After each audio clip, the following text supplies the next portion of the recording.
we are Title I, with about 80% of our students being qualifying for free and reduced lunch. Part of the reason for that is the history of the students in this area, neighborhood students here, going to private schools. I realized quickly that the students didn't have ownership of the school, mostly because they don't live in this neighborhood. So school pride was really lacking. The relationships between teachers and students, teachers and other teachers, and administrators and teachers were strained. There was palpable tension when you came into the building, and I knew that the changes needed to come from leadership, and that I needed to make it clear what my vision was for the school, to have a place that students and teachers and parents are all working towards one goal, which is student academic achievement, and supporting them in that. That we needed to work on respecting one another, and that, you know, some things, some behaviors were just not going to be acceptable.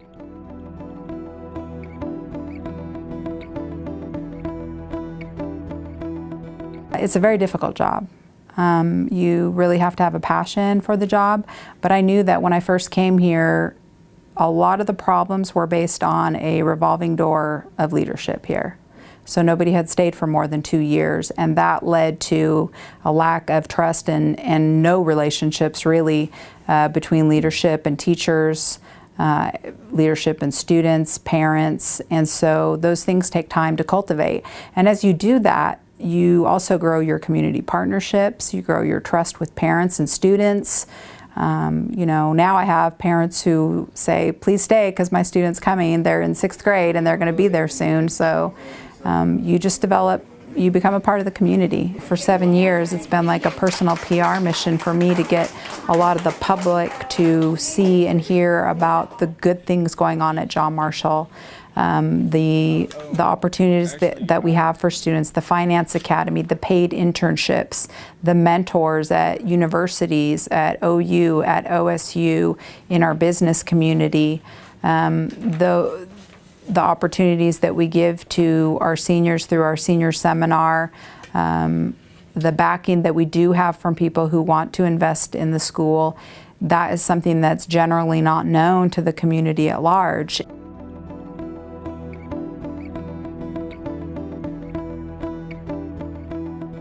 Over time, if the more affluent students are going to private schools and leaving the public schools, you start to really have a sense of us versus them, and that's something that negatively impacts our community.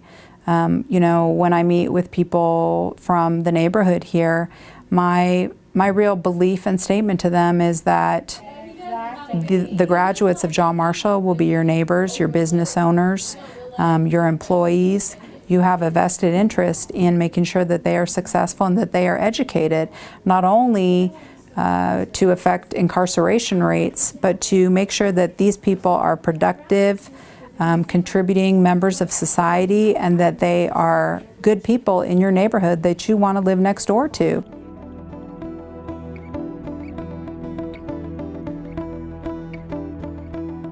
It's widely publicized that we have been plagued with the budget shortfalls over the last couple of years, and how those have resulted in staffing cuts. We here at John Marshall lost 20% of our staff last year. We lost 9 teachers, 1 administrator, and 3 support staff. And we are looking at 2 more cuts for this year.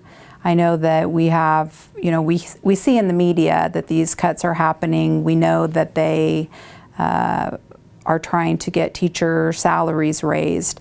But I think that the day-to-day ways that this affects students is something that you can only see if you're in schools. So when we are having to cut teachers, that sometimes means cutting programs, increasing class sizes, and the ways that kids are affected are very tangible and real to them. If we continue on the path that we've been on with our funding of public education, the risk that we run is a wider gap between the haves and the have-nots. Those students will not be qualified for rigorous courses in college. It will affect their potential to earn a living, the standard of living that they can provide. Education is the only way to break the cycle of poverty.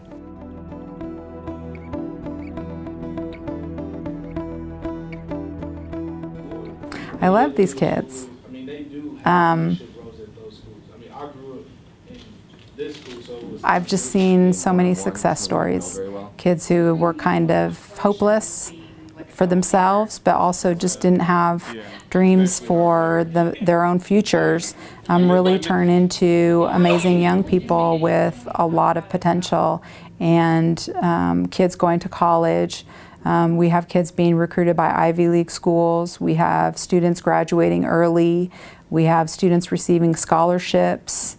In our Finance Academy, we have students that work in our in-school Tinker Federal Credit Union branch, which is only one of 2 in the state.